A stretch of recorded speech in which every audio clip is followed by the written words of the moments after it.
กล้าคิดก็ต้องกล้าทำอย่ากลัวถ้าทำความดีเป็นศึกษาปัญหาให้ทันท่วงทีเมืองไทยจะพัฒนากว่านี้รายการดีๆคดีโลกคดีธรรมขอรำพัน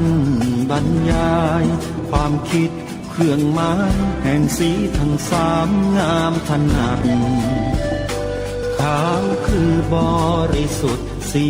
สวัสดิ์หมายพระไตรรัตน์และธรรมะคุ้มจิตไทย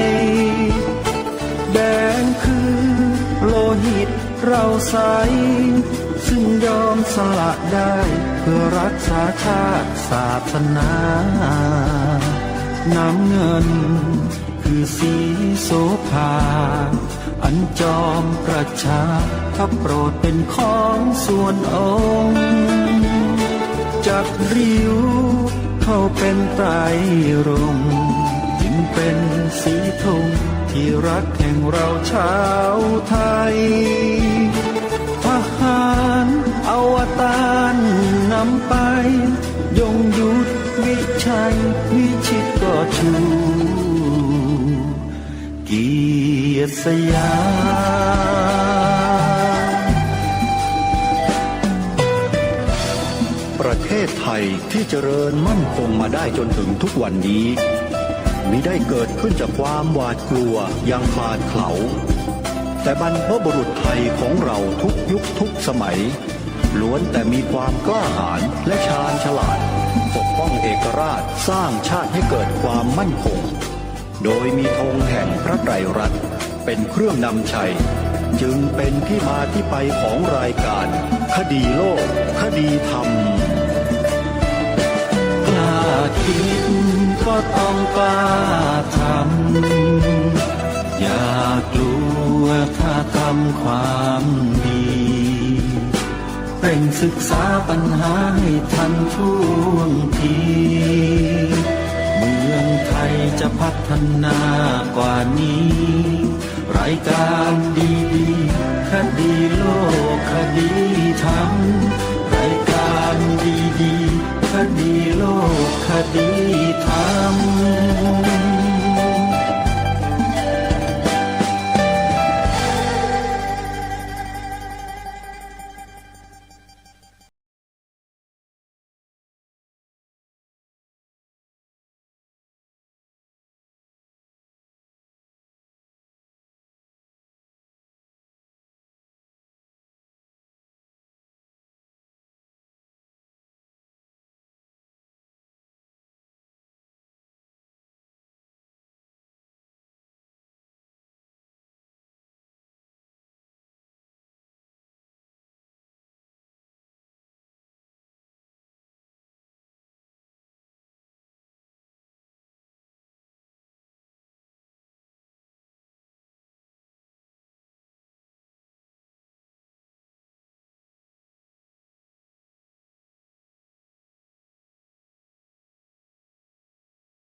กันวันนี้วันขึ้น14ค่ำเดือน5วันนี้ตรงกับวันศุกร์ที่15เมษายนพระพุทธศักราช2565รายการคดีโลกคดีธรรมมาพบกับท่านผู้ฟังเป็นปกติทุกวันจันทร์ถึงวันศุกร์และวันเสาร์อาทิตย์ทางสถานีวิทยุแห่งนี้ท่านผู้ฟังสามารถดาวน์โหลดแอปพลิเคชันวิทยุพุทธศาสนาทั่วไทยเพื่อติดตามรับฟังรายการนี้และรายการธรรมะอื่นๆได้เป็นจำนวนมากทุกวันตลอด24ชั่วโมง ท่านสาธุชนทั้งหลายช่วงนี้เป็นช่วงสงกรานต์ท่านที่เดินทางไปมาตามท้องถนนก็ขอให้ระมัดระวังอันตรายจากอุบัติเหตุและโดยเฉพาะโรคระบาดที่ยังไม่มีทีท่าว่าจะเบาบางลงอย่างไรก็ตามสมุนไพรใบยาที่รักษาโควิดก็ควรที่จะรับประทานให้ต่อเนื่องเพื่อเป็นการป้องกันการแพร่กระจายของเชื้อในร่างกายของเราได้อันนี้ก็ถือว่าเป็นความไม่ประมาทที่เราสามารถที่จะสร้างให้เกิดมีขึ้นได้รายการคดีโลกคดีธรรมวันนี้มีคลิปเสียงของคนไทยที่มีชื่อเสียงระดับโลกแต่เขามีความรักชาติศาสนาพระมหากษัตริย์เหมือนอย่างเราท่านทั้งหลายนี่แหละแต่ว่าเขาเหล่านั้นมีโอกาสที่จะได้แสดงออกทางสื่อสาธารณะแล้วมีคนก็เผยแพร่ไปในโลกโซเชียลเน็ตเวิร์กกระจายทั่วไปแล้วก็เชื่อว่าหลายๆท่านก็คงจะเคยได้ยินได้ฟังแนวคิดได้ยินทัศนคติของบุคคลดังกล่าวนี้มาบ้างแล้วรายการคดีโลกคดีธรรมเห็นว่าควรจะนำมาเปิดให้ท่านผู้ฟังที่ไม่เคยได้สดับรับฟังคนเหล่านี้มาก่อนเนี่ยได้ฟังแนวคิดได้ฟังทิศทางได้ฟังความรู้สึกในใจของเขาเกี่ยวกับบ้านเมืองของประเทศของเรากันดูบ้างถ้าเอ่ยชื่อสองท่านนี้มาเนี่ยอาตมาภาพมั่นใจว่าทั้งพระสงฆ์แล้วก็ญาติโยมสาธุชนคฤหัสถ์คฤหัสถ์ทั้งหลายก็จะรู้จักกันเป็นอย่างดีท่านแรกเป็นชาวจังหวัดเชียงรายอาตมาภาพเชื่อว่าทุกคนรู้จักในวงการรู้จักกันหมดเพราะท่านเป็นบุคคลที่พูดจาตรงพูดชัดแล้วก็มั่นคงในอุดมการณ์แล้วก็ไม่มีวันที่จะเปลี่ยนแปลงแต่ในบางแง่บางมุมบางความรู้สึกบางความคิดอาจจะไม่สอดคล้องไม่สอดรับกับความเป็นจริงบางอย่างอยู่บ้างอันนี้ก็ถือว่าเป็นทัศนะส่วนตัวของเขาแต่สำหรับรายการคดีโลกคดีธรรมแล้วอาตมาภาพมั่นใจว่าเรื่องส่วนรวมมีความสำคัญกว่าส่วนตัวไม่ว่าเมื่อไหร่ที่ไหนอย่างไรก็แล้วแต่ย่อมสำคัญกว่าเรื่องส่วนตัวแน่ทัศนคติบางเรื่องของบุคคลเหล่านี้อาจจะไม่สอดคล้องกับที่รายการคดีโลกคดีธรรมดำเนินมาโดยตลอดอาจจะเป็นไปได้ว่าอาจจะมีผู้หลักผู้ใหญ่ระดับสูงบางคนคอยประกบข้างๆหูแล้วก็กระซิบบอกอะไรบางสิ่งบางอย่างไปก็เลยทำให้บุคคลเหล่านี้ที่ยังไม่ใช่อรหันต์เนี่ยอาจจะมีความหวั่นไหวอยู่ในใจแล้วก็แสดงออกมาทางวาจาที่ไม่สอดคล้องและก็ไม่ตรงกับความเป็นจริงเสียทีเดียวอาตมาภาพยังไม่มั่นใจว่าสองท่านเนี้ยที่จะนำมาเปิดให้ฟังเนี่ยเขามีอุดมการณ์ตรงกันกับที่รายการคดีโลกคดีธรรมเป็นอยู่มีอยู่หรือไม่มั่นใจแต่ถ้าฟังกันแล้วพิจารณากันแล้วก็ให้ท่านผู้ฟังนั้นตัดสินใจกันเองถ้าใครอยู่ใกล้ๆนะกล้าไปถามท่านก็ลองถามดูก็ได้จะได้รู้ไงว่าท่านคิดถึงประเด็นนี้อย่างไรเกี่ยวกับเรื่องศาสนาประจำชาติเนี่ยลองดูแล้วจะรู้ว่ามีกึ๋นจริงหรือเปล่าอาตมาภาพเองก็อยากจะลองเหมือนกันแหละ แต่ก็บอกตรงๆนะไม่อยากให้เขาบาปเพราะรู้อยู่ว่าเขาคิดยังไงเรื่องนี้อาตมารู้อยู่นะสองคนเนี่ยเขาคิดอย่างไรแล้วไปรับเอาแนวความคิดจากใครมาแล้วแนวความคิดของบุคคลคนนั้นน่ะเป็นคนในระดับไหนอย่างไรพอจะรู้อยู่บ้างมีหลายคนถ้าได้ยินกิตติศัพท์ได้ยินตำแหน่งได้ยินยศถาบรรดาศักดิ์ได้ยินอะไรแล้วอาจจะหงอไปเลยก็ได้ไม่กล้าที่จะยืนหยัดอยู่บนความถูกต้องและความจริงของชาติบ้านเมืองเลยก็ได้แต่สำหรับรายการคดีโลกคดีธรรมแล้วไม่มีคำว่าถอยความจริงก็คือความจริงและความถูกต้องก็คือความถูกต้องคนเราถ้าไม่ยืนหยัดอยู่บนความถูกต้องและความจริงคนคนนั้นก็ถือว่าเป็นคนโลเลเหลาะแหละไม้หลักปักขี้เลนมีโอกาสล้มได้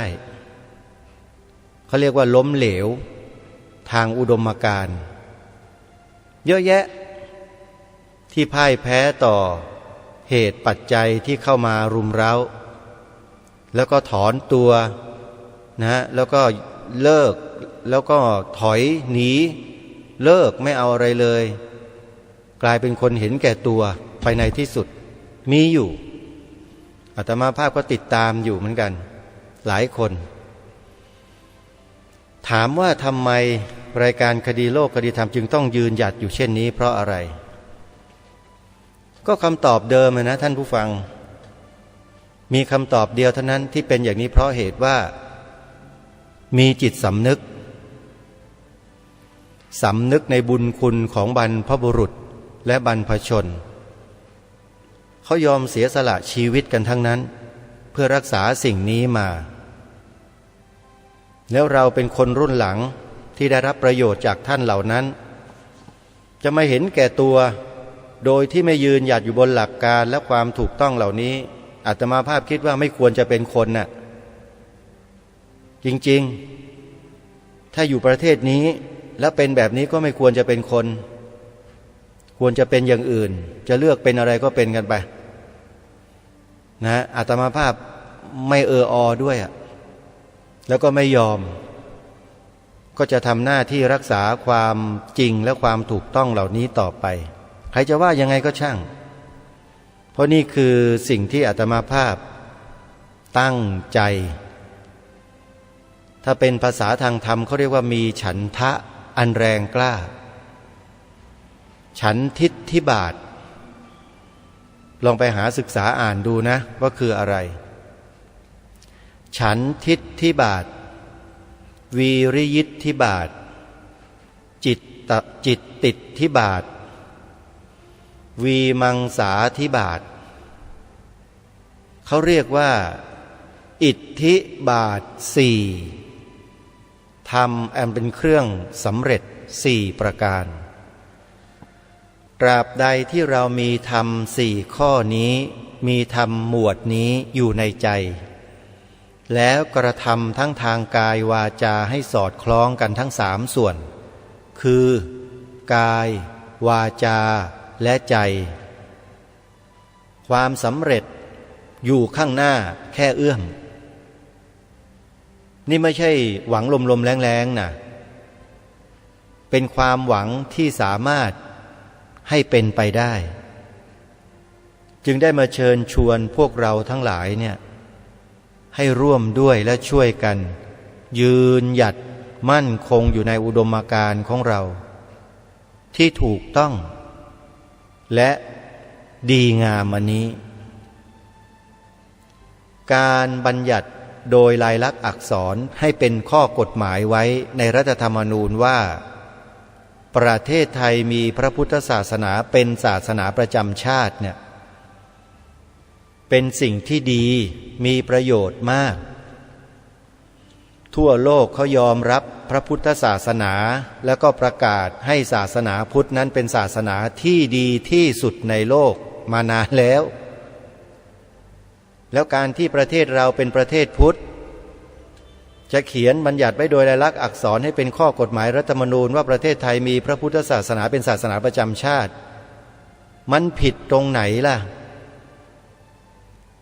มันเป็นความถูกต้องเป็นความเหมาะสมโดยประการทั้งปวงมิใช่หรือแล้วเรานิ่งเฉยกันอยู่ทำไมไม่ช่วยกันรณรงค์ให้เกิดเป็นสภาวะความรู้สึกร่วมกันล่ะทำอย่างไรก็ได้ให้ทุกคนเห็นพ้องต้องกันในข้อนี้และช่วยกันรักษาความมั่นคงในข้อนี้เอาไว้ด้วยกันใครคนใดคนหนึ่งทำอยู่คนเดียวมันทำไม่ได้มันต้องทั้งองคาพยพโดยเฉพาะองคาพยพในส่วนของภาคประชาชนเนี่ยสำคัญที่สุดเพราะเป็นเจ้าของอธิปไตย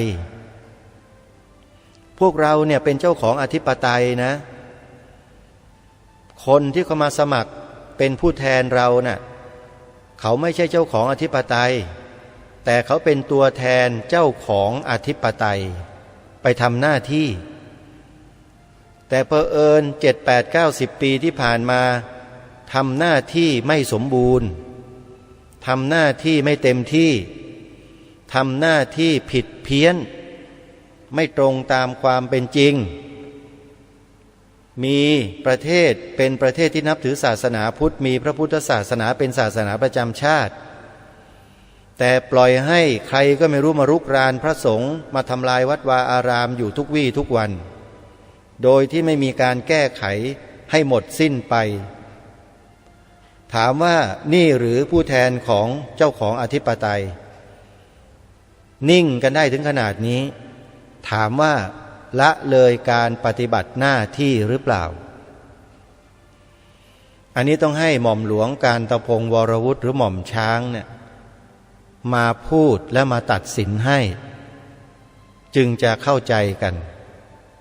เพราะท่านเป็นผู้ที่คร่ำวอดอยู่ในวงการการเมืองเศรษฐกิจสังคม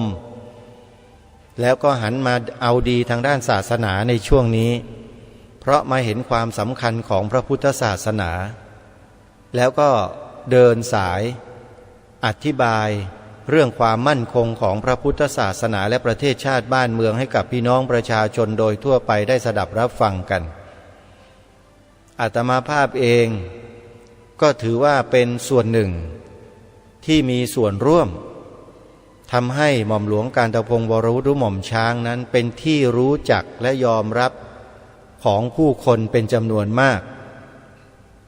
ด้วยหม่อมหลวงการตะพงศ์วรวุฒิหม่อมช้างเนี่ยมาร่วมรายการทางสถานีโทรทัศน์ที่อาตมาภาพเป็นพิธีกรประจำก็เลยทำให้ผู้คนนั้นรู้จักแล้วก็ยอมรับมากยิ่งขึ้นอาตมาภาพก็ขอแสดงความยินดีกับหม่อมหลวงการตะพงศ์วรวุฒิหม่อมช้างที่ท่านยืนหยัดอยู่บนหลักการที่ถูกต้องแล้วก็ไม่ถอยหวังว่าไม่ถอยนะท่านนะผู้ใหญ่สูงกว่าท่านขนาดไหนจะมาอะไรท่านยังไงก็อย่าถอยนะท่านและไม่ใช่แค่นั้นขอให้ท่านดึงผู้ใหญ่เหล่านั้นเข้ามาร่วมขบวนการด้วยอย่าให้ท่านมืดบอดอยู่อย่างนั้นต่อจะมาขัดขวางพวกเราเนี่ยอย่าบอกท่านด้วยว่าอย่านะเราไม่อยากจะถอนงอกคนพวกนี้ที่ไม่รู้จักทิศจักทางไม่รู้จักบรรพชนตัวเองไม่รู้จักบ้านเมืองตัวเองแล้วคอยแต่จะมาขัดขวางการทำหน้าที่กันอยู่อย่างเงี้ยมันก็ไม่ได้เรื่องแล้วล่ะเขาเรียกว่าแก่แล้วแก่เลยหาแก่นสารสาระของชีวิตไม่ได้สักอย่างขนาดเรื่องหลักๆของชาติบ้านเมืองที่ทางรายการนี่ย้ำมาโดยตลอดนี่ยังไม่เอาถ่านเลยอาตมาภาพจะให้อาตมานับถือได้ยังไงเป็นผู้ใหญ่ยังไงเรื่องชาติบ้านเมืองเรื่องความมั่นคงของชาติบ้านเมืองแท้ๆไม่สนใจแล้วยังมาขัดขวางต่างหากและจะให้อาตมาภาพไปนับถือเหรอคนพวกนี้ถึงบอกกับท่านหม่อมหลวงการตะพงศ์วรวุฒิถ้าหากว่าใครได้ยินก็ฝากผ่านด้วยบอกหม่อมช้างว่าอย่ายอมแล้วอย่าหยุดทำหน้าที่ต่อเพราะเราทำในสิ่งที่ถูกต้อง ไม่ได้ไปเบียดเบียนใครไม่ได้รุกรานใครสักหน่อยมีแต่ไอคนที่มันรุกรานเราเข้ามานั่นแหละมันเดือดร้อนเพราะมันถูกเหยียบหัวแม่ตีนเนี่ยคือการเหยียบหัวแม่ตีนเพื่อจะเตือนไงเฮ้ยล้ำเส้นมากเกินไปแล้วนะอะไรอย่างเงี้ยนี่คือข้ออุปมาอาตมาภาพไม่ใช่เป็นคนพูดจาหยาบคายอะไรหรอกโยมแต่มันเป็นคำที่ชัดภาษาไทยไม่หยาบคนประเภทนี้มันมีอยู่เพราะฉะนั้นเราก็ต้องเตือนต้องบอกรายการคดีโลกคดีธรรมก็ต้องทำหน้าที่อยู่เช่นนี้ตลอดไปหม่อมหลวงการตะพงศ์วรวุฒิหม่อมช้างก็ดีอาจารย์บรรจบก็ดีท่านผอ.ดีดีทีวีก็ดีใครต่อใครก็ดีก็ทำหน้าที่กันต่อไปเพื่อปกป้องเพื่อรักษาความเป็นไทยความเป็นเอกราชนครนี้ต่อไปจะให้ใครมาทำลายความมั่นคงของชาติบ้านเมืองเราไม่ได้พูดถึงความมั่นคงหลายคนไม่รู้คืออะไรไม่รู้จริงหรือเปล่าเพราะเกิดเป็นคนไทยไม่รู้จักว่าอะไรคือความมั่นคงของประเทศมันไปกันใหญ่แล้วบ้านเมืองเนี่ยความมั่นคงของประเทศไทยของเราก็คือสถาบันทั้งสามถ้าสถาบันทั้งสามมีความมั่นคงนั่นเป็นเครื่องบ่งบอกว่าประเทศชาติบ้านเมืองมั่นคงแต่ถ้าสถาบันทั้งสามสถาบันใดสถาบันหนึ่งมีความสั่นคลอนนั่นหมายความว่าความมั่นคงของประเทศชาติบ้านเมืองก็สั่นคลอนไปด้วยเพราะฉะนั้นความมั่นคงของประเทศชาติบ้านเมืองจึงขึ้นอยู่กับสามสถาบันหลักของชาติว่ามีความมั่นคงหรือไม่ทุกวันนี้มั่นคงไหมและที่ไม่มั่นคงเพราะอะไรเพราะใครไปสั่นคลอนให้สถาบันไม่มั่นคงพิจารณากันให้ดีๆนะอย่าคิดทำลายสถาบันตัวเองนะเตือนไว้ก่อนมันจะกลายเป็นเข้าทางศัตรูเสียโดยไม่รู้ตัวเสียอีกเนี่ยไอ้คนบ้องตื้นคนปัญญาต่ำอย่างนี้ก็มีพอเราถามเราพูดถึงประเด็นนี้ว่าความมั่นคงของประเทศชาติบ้านเมืองขึ้นอยู่กับความมั่นคงของสถาบันทั้งสามไอ้คนบางประเภทมันก็จะถามว่าแล้วสถาบันทำตัวให้มั่นคงไหมล่ะเนี่ยมันพูดแบบนี้พูดทำลายชัดๆมันเอาความรู้สึกส่วนตัวมาพูดแล้วมันเอาความเห็นส่วนตัวมาพูดมันเห็นจากเฟกนิวบ้างมันได้ยินจากเฟกนิวบ้างแล้วมันก็เอามาพูดทำลายสถาบันตัวเองมันก็คือการทำลายตัวเองโคตรเง่าของตัวเองทั้งนั้นเลยมันไม่รู้ตัวกันในพวกนี้สถาบันจะมั่นคง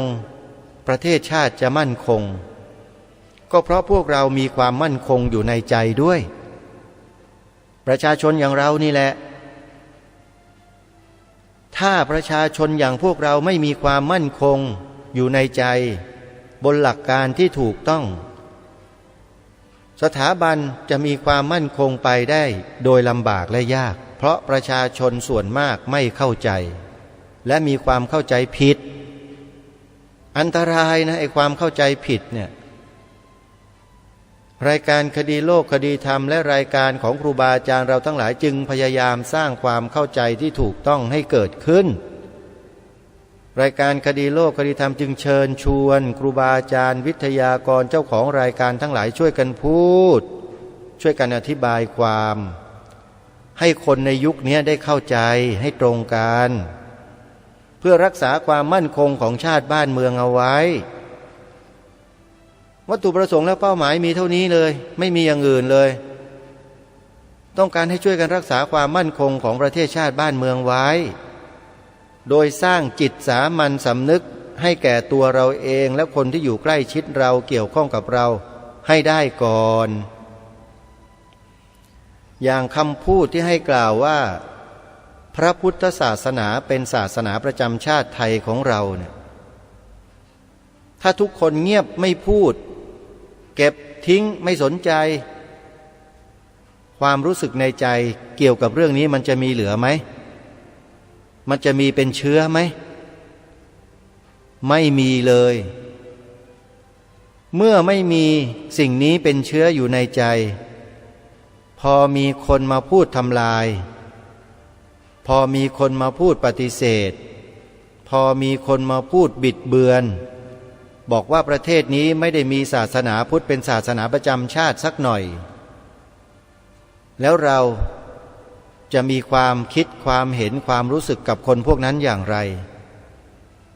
มันก็มีไม่ได้เลยเพราะอะไรเพราะไม่ได้เพาะบ่มเชื้อเหล่านี้เอาไว้ในใจการให้กล่าวเปล่งวาจาพูดและกล่าวคำว่าพระพุทธศาสนาเป็นศาสนาประจำชาติไทยของเราเนี่ยนี่คือการบ่มเพาะความถูกต้องไว้ในใจอย่างสม่ำเสมอพอมีใครมาคัดค้านต่อต้านปฏิเสธไม่เห็นด้วยในข้อนี้ไอ้เชื้อในใจเนี่ยมันจะกระเพื่อมออกมาอย่างแรงเลยแล้วมันก็ตอบโต้คนเหล่านั้นออกไปโดยอัตโนมัติที่ให้ทำเพราะอย่างนี้ไม่ได้ไปรุกรานใครแต่ให้ทุกคนมีเชื้อเหล่านี้ไว้เพื่อป้องกันตัวของเราเองป้องกันความมั่นคงของชาติบ้านเมืองของเราเองเห็นไหมทุกคนมีโอกาสที่จะช่วยประเทศชาติบ้านเมืองได้แต่ทุกคนไม่เข้าใจแล้วก็เลยไม่สนใจไม่ทำไม่บ่มเพาะเชื้ออันถูกต้องนี้ไว้ในจิตใจด้วยการกล่าวด้วยการพูดคำนี้ซึ่งเป็นความจริงของชาติบ้านเมืองแท้ๆด้วยแต่ไม่นำพาไม่ใยดีกันเองพอเกิดเหตุการณ์ดังกล่าวขึ้นมีคนมาถอดถอนโต้แย้งมาออกกฎหมายว่าประเทศไทยไม่มีศาสนาพุทธเป็นศาสนาประจำชาตินะสมมุตินะพวกเราที่ไม่มีเชื้อเหล่านี้อยู่ในใจเป็นไงเงียบยิ่งกว่าเป่าสากซะอีกจริงไหมเพราะไม่ได้บ่มเพาะเชื้อเหล่านี้ไว้ในใจไงพอถึงเวลานั้นก็เงียบกันหมดเลยเหมือนทุกวันนี้เห็นไหมเพราะไม่มีไงไม่มีอยู่ในใจเลยหัวจิตหัวใจนี่ไม่มีสิ่งนี้อยู่กันเลยรายการนี้จึงมาบ่มเพาะให้ทุกคนบ่มเพาะเอาไว้ในใจสืบสารมาหรือฟื้นมาให้เกิดความมั่นคงในใจของเราในเบื้องต้นให้ได้ก่อนหลังจากนั้นจะทำข้อที่สองและข้อที่สามต่อไปได้มันก็ไม่ยากแล้วทีนี้เมื่อทุกคนยอมรับทุกคนยืนยันทุกคนยืนหยัดอยู่บนหลักการที่ถูกต้องว่าพระพุทธศาสนาเป็นศาสนาประจำชาติไทยของเราแล้วเนี่ยการรักษาสืบสารในข้อที่สองก็จะตามมาไม่ยากอัญเชิญบทพระราชนิพนธ์ความหมายธงไตรรงค์มาใส่เกล้าใส่กระหม่อมไว้อีกชั้นหนึ่งเป็นเกราะที่เหนียวแน่นกว่าเพื่อคุ้มครองสิ่งที่เป็นสาระแก่นสารที่เป็นความถูกต้องในข้อแรกที่เรากล่าวด้วยวาจานั้นอีกชั้นหนึ่งเป็นการป้องกันอย่างเหนียวแน่นเลยทำไมจึงบอกว่าป้องกันอีกชั้นหนึ่งเพราะความหมายพระราชทานธงไตรรงค์ที่องค์พระบาทสมเด็จพระมงกุฎเกล้าเจ้าอยู่หัวพระราชทานไว้ให้นั้นเป็นหลักฐานชิ้นสำคัญมากๆที่ใครก็ไม่อาจสามารถที่จะมาเปลี่ยนแปลงของพระองค์ได้เราก็ต้องอาศัยสิ่งที่มีอยู่เป็นหลักฐานนี้แหละมาคอยกำกับคอยดูแลรักษาความมั่นคงในข้อที่หนึ่งความจริงในข้อที่หนึ่งความถูกต้องในข้อที่หนึ่งเอาไว้เห็นไหมมันเป็นเหตุเป็นปัจจัยเกื้อต่อกันทั้งนั้นเลยรายการคดีโลกคดีธรรมคิดนะฮะคิดพิจารณาแล้ววิเคราะห์แล้วถึงธรรมนะ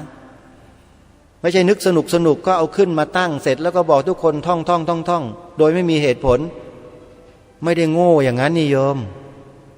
ถ้าอาตมาเป็นคนโง่แบบนั้นไม่ได้มาทำรายการในลักษณะแบบนี้หรอกโยมพระคุณเจ้าที่เคารพแต่ก็ไม่ได้ว่าตัวเองฉลาดนักหนาหรอกไม่ใช่ฮะแต่เข้าใจฮะ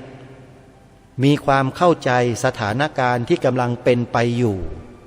และสถานการณ์ที่พวกตาอยู่กำลังหยิบฉวยเนื้อปลามันไปกิน ในขณะที่ตาอินกับตานาทะเลาะเบาะแว้งกันอย่างรุนแรง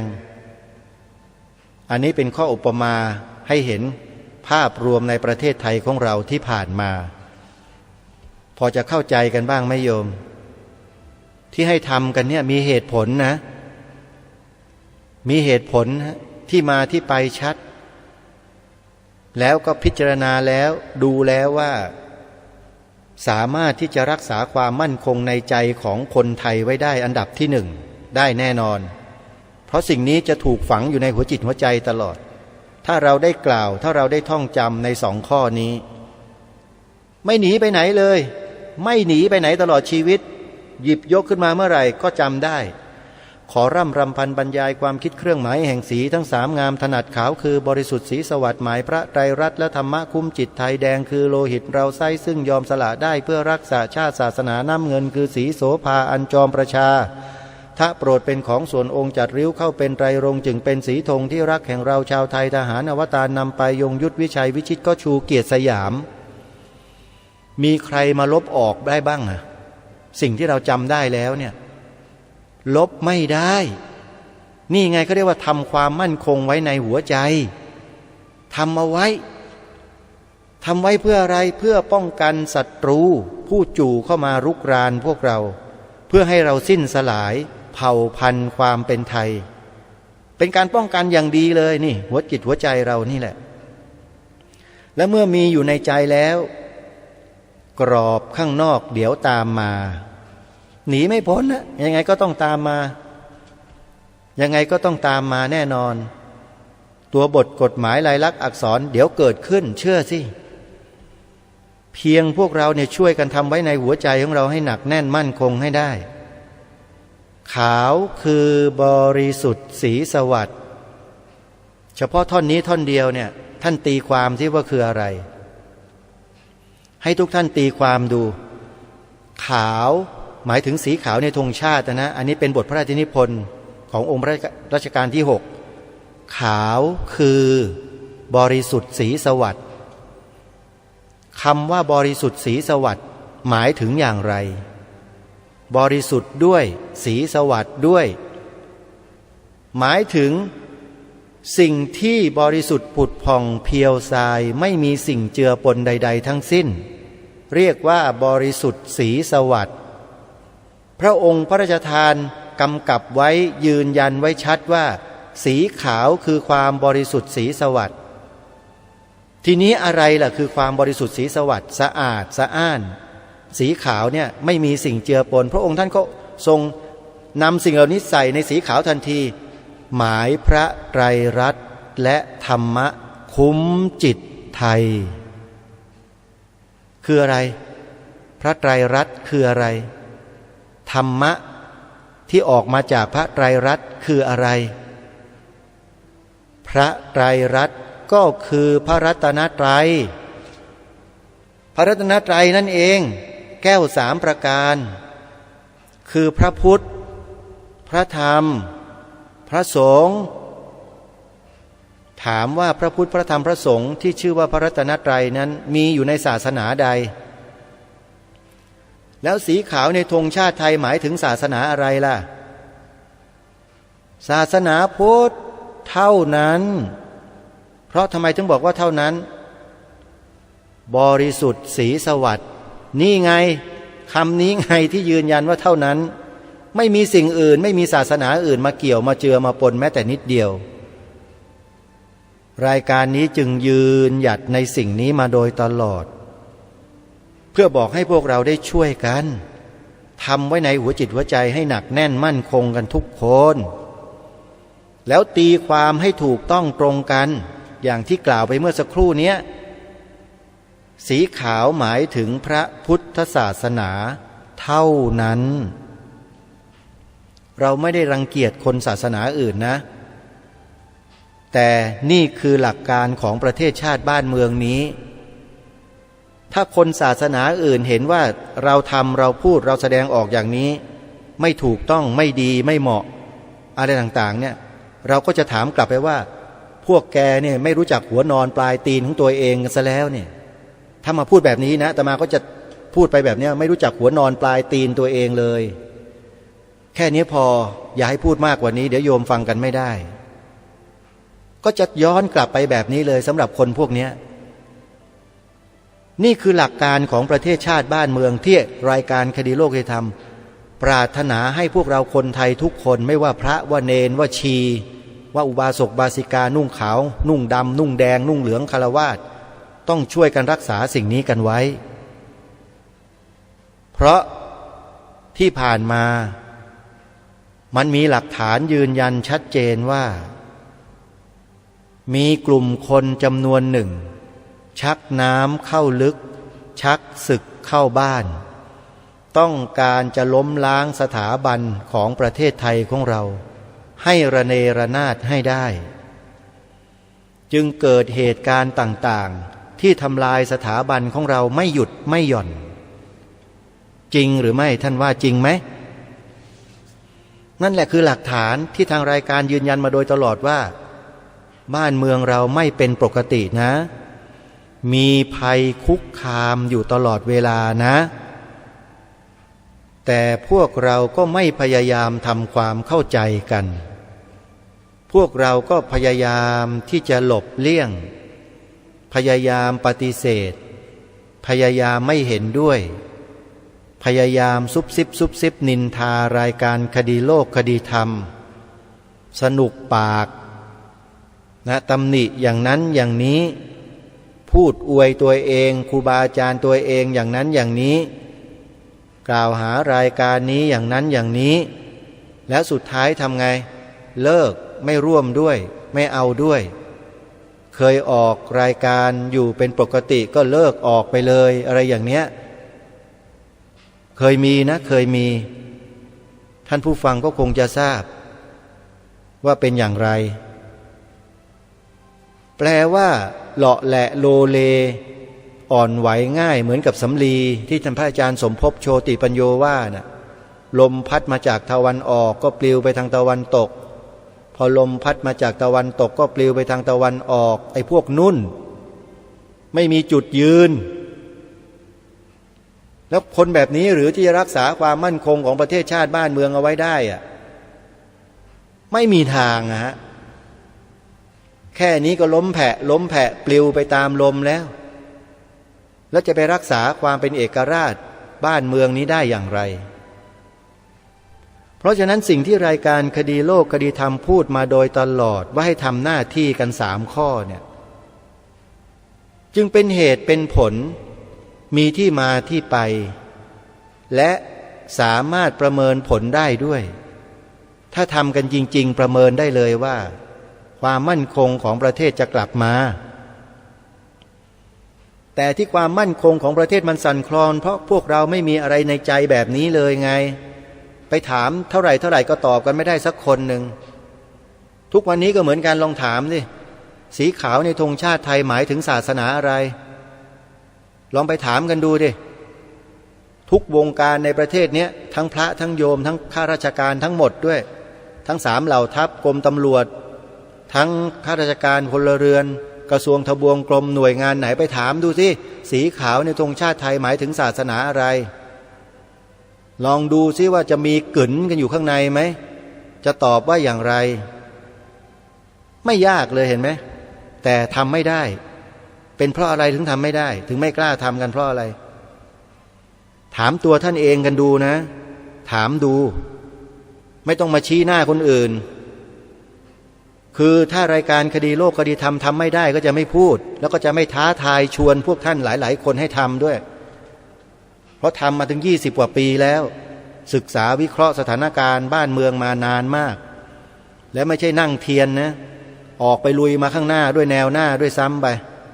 หลายคนหลายท่านก็ทราบดีอยู่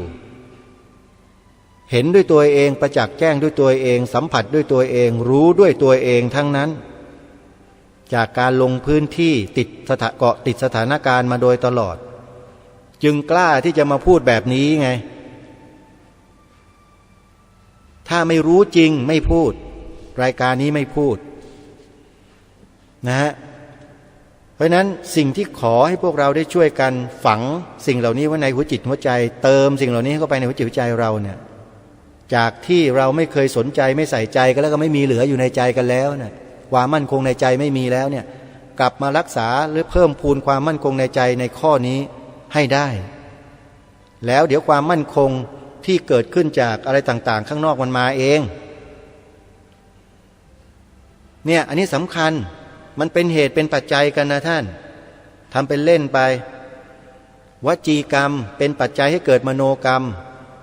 มโนกรรมเป็นปัจจัยให้เกิดกายกรรมมโนกรรมก็เป็นปัจจัยให้เกิดวจีกรรมเหมือนกันกายกรรมก็เป็นปัจจัยให้เกิดวจีกรรมและมโนกรรมวจีกรรมก็เป็นปัจจัยให้เกิดมโนกรรมกายกรรมมันเป็นเหตุปัจจัยหมุนวนอย่างนี้ถ้าท่านไม่ได้ศึกษาเรื่องมหาปฐานมาเนี่ยท่านอย่ามาพูดรู้จักไหมอาตมาภาพนี่เรียนมหาปฐานจนจบนะเรียนคัมภีร์ยมกคัมภีร์อะไรวิสุทธิมงวิสุทธิมรรคอะไรทั้งนั้นแหละก็จะไม่เป็นได้ยังไงจบอภิธรรมโชติกะวิทยาลัยมหาวิทยาลัยมหาจุฬาลงกรณราชวิทยาลัยมาตั้งนานแล้วเรียนมาตั้งแต่บวชครั้งแรกพรรษาแรกเรียนสิ่งเหล่านี้มาโดยตลอด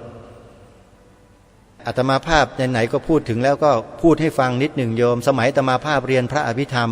พรรษาแรกเนี่ยตอนนั้นนะเรียนอยู่ต่างจังหวัด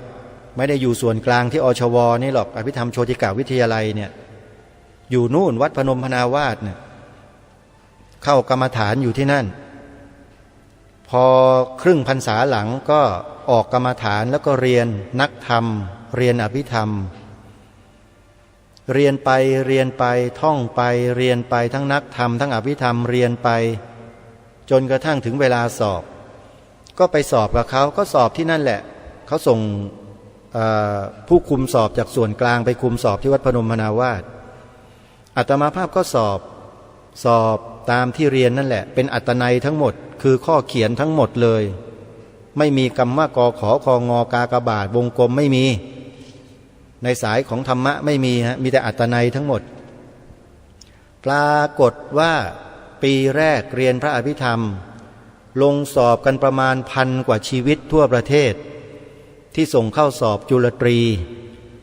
ประมาณ1,000 หรือ 2,000 กว่านี่แหละทั่วประเทศเนี่ยตอนนั้นนะฮะอาตมาภาพสอบได้อันดับที่6ของประเทศโยมอภิธรรมเนี่ยอยู่ต่างจังหวัดนะฮะไม่ได้อยู่ส่วนกลางนะส่วนกลางเนี่ยเขาได้ที่1ตลอดอยู่แล้วไม่ต้องกลัวเพราะว่าอาจารย์ที่สอนอยู่ในชั้นนั้นเป็นผู้ออกข้อสอบเองแล้วนักเรียนจะไม่ได้ที่1ได้ยังไงใช่ไหมแต่ต่างจังหวัดไม่มีรู้หรอกครับข้อสอบคืออะไรเรียนกันอุตลุดเรียนกันอย่างเดียวอาตมาภาพที่ไม่ได้ที่1ตกอยู่ข้อเดียวคือตทุพยมิสกะในไม่ได้ท่องท่านนักอภิธรรมจะรู้ดีว่าคืออะไรตทุพยมิสกะในอันนี้บอกตรงๆว่าไม่ได้ใส่ใจเลยเวลาออกข้อสอบดันมาออกตทุพยมิสกะในเลยตอบไม่ได้ก็เลยได้ที่6ก็แค่นี้แหละคือเรียนนะคือเราเรียนจริงๆสนใจใส่ใจแล้วก็เอาใจใส่มากจนกระทั่งเกิดความรู้ความเข้าใจในเรื่องของปรมัตถสัจจะจนมีความเข้าใจในระดับสุตตมยปัญญาแล้วก็น้อมนำมาพิจารณาข้างในจิตเกิดจินตามยปัญญาขึ้นแล้วก็มาทำหน้าที่อยู่อย่างเงี้ยทำหน้าที่ด้วยความรับผิดชอบด้วยความเสียสละถามว่าทำอย่างเงี้ยเสียสละไหมทำอย่างนี้เพื่อหวังผลตอบแทนอะไรไหมโยมว่าอาตมาภาพหวังสิ่งตอบแทนที่เป็นลาภยศสรรเสริญสุขมีไหมโยมคนที่ทำงานแล้วพูดจาแบบนี้เขาหวังเสี่ยงสิ่งนี้หรือเปล่าแล้วคิดว่าจะได้ไหมไม่ได้อยู่ในสายตาอาตมาภาพเลยอาตมาภาพต้องการรักษาความมั่นคงของประเทศชาติบ้านเมืองนี้เอาไว้ด้วยการพากันทำ3 ข้อนี้เอาไว้ในใจให้ได้ 1. พูดและกล่าวคำนี้ถ่ายทอดให้ลูกหลานเยาวชนคนทั่วไปให้พูดตามให้ได้เหมือนกันทั้งประเทศคือคำว่าพระพุทธศาสนาเป็นศาสนาประจำชาติไทยของเราข้อที่2อัญเชิญบทพระราชนิพนธ์ความหมายธงไตรรงค์ มาใส่เกล้าใส่กระหม่อมฝังไว้ในหัวจิตหัวใจท่องจำให้ได้ตลอดชีวิตขอร่ำรำพันบรรยายความคิดเครื่องหมายแห่งสีทั้งสามงามถนัดเป็นต้นทหารอวตารนำไปยงยุทธวิชัยวิชิตก็ชูเกียรติสยามเป็นที่สุดท่องให้ได้หมดทุกถ้อยค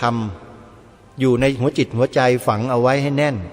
แล้วถ่ายทอดให้กับลูกหลานเยาวชนคนที่อยู่ใกล้ชิดเพื่อนมิตรสหายลูกศิษย์ลูกหาของเราให้ท่องให้ได้ทั้งประเทศทั้งแผ่นดินข้อสุดท้ายข้อที่3ทำลายลักษณ์อักษรให้กับชีวิตตัวเอง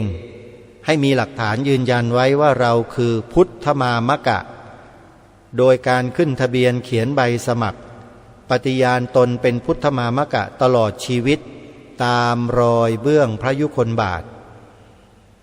ใบสมัครสามารถดาวน์โหลดได้ทางเว็บไซต์ของสภาพุทธบริษัทภาคประชาสังคมจิตอาสา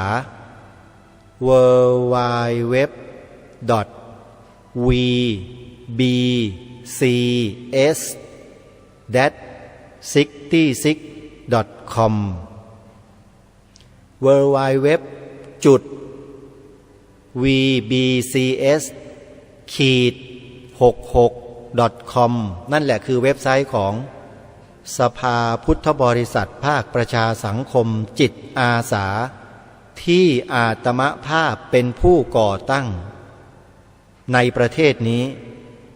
ก่อตั้งขึ้นมาเพื่ออะไรมีวัตถุประสงค์อะไรมีความจำเป็นอะไรไปดูในเว็บไซต์พิมพ์คำว่าสภาพุทธบริษัทภาคประชาสังคมจิตอาสาแค่นี้ก็เจอแล้วก็ให้เห็นตัวเว็บไซต์ด้วยนะ www.vbcs-66.com ไปดูวัตถุประสงค์ของการจัดตั้งไปดูเหตุผลและความจำเป็นว่าคืออะไรแล้วดาวน์โหลดใบสมัครออกมาจากเว็บไซต์นี้ได้เลยดาวน์โหลดออกมาเป็นไฟล์ PDF นะโยม PDF ตัวอักษรมันจะไม่เลื่อนอย่าไปดาวน์โหลด Word ถ้า Word มันจะเลื่อนให้โหลดเป็น PDF นะแล้วก็ปริ้นออกมาพิมพ์เพิ่มเติมแจกจ่ายให้ญาติธรรมของเรากรอกรายละเอียดให้ครบในช่องของผู้สมัครช่องเจ้าหน้าที่อะไรนั้นอย่าไปเขียนนะโยมแล้วก็เซ็นชื่อของตนเองลงไปถ่ายรูปสีขนาด2 นิ้วติดไว้ที่ใบสมัครด้วย1 ใบ 2 นิ้วนะแนบสำเนาบัตรประชาชนลงชื่อกำกับสำเนาถูกต้องเอาไว้ด้วยแล้วก็เก็บใส่ซองเอาไว้ให้ดีพอถึงโอกาสจังหวะหนึ่งเดี๋ยวจะมีคนไปรับสมัครถึงที่ใกล้บ้านแล้ววันนั้นแหละเราจะได้ผนวกเป็นหนึ่งเดียวกันทั้งบ้านทั้งเมืองถ้าไม่ทำก็ไม่ว่านะอันนี้มันเป็นหน้าที่ของพวกเราทุกคน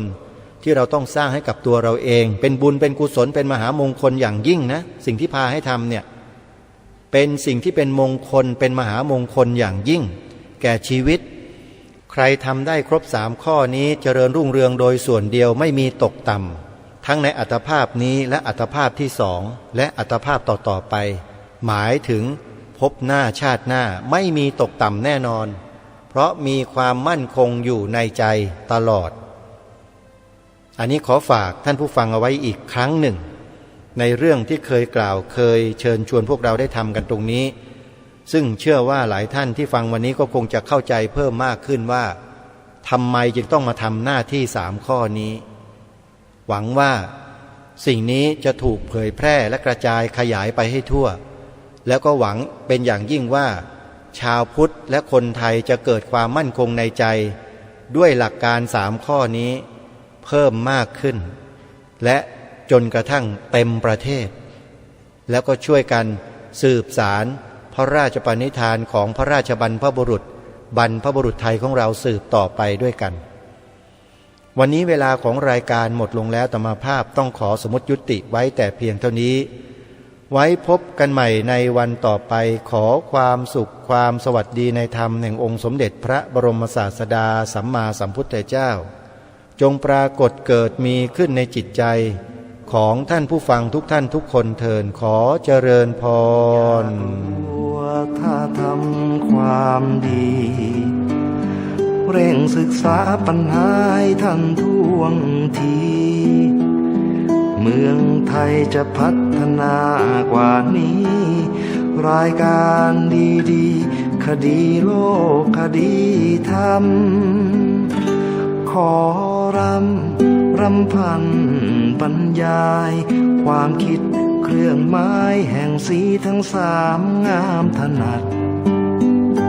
ขาวคือบริสุทธิ์สีสวัสดิ์หมายพระไตรรัตน์และธรรมะคุ้มจิตไทย แดงคือโลหิตเราใสซึ่งยอมสละได้เพื่อรักษาชาติศาสนา น้ำเงินคือสีโสภา อันจอมประชาถ้าโปรดเป็นของส่วนองค์ จัดริ้วเข้าเป็นไตรรงค์จึงเป็นสีธงที่รักแห่งเราชาวไทย ทหารอวตารนำไปยงยุทธวิชัยวิชิตก็ชูเกียรติสยาม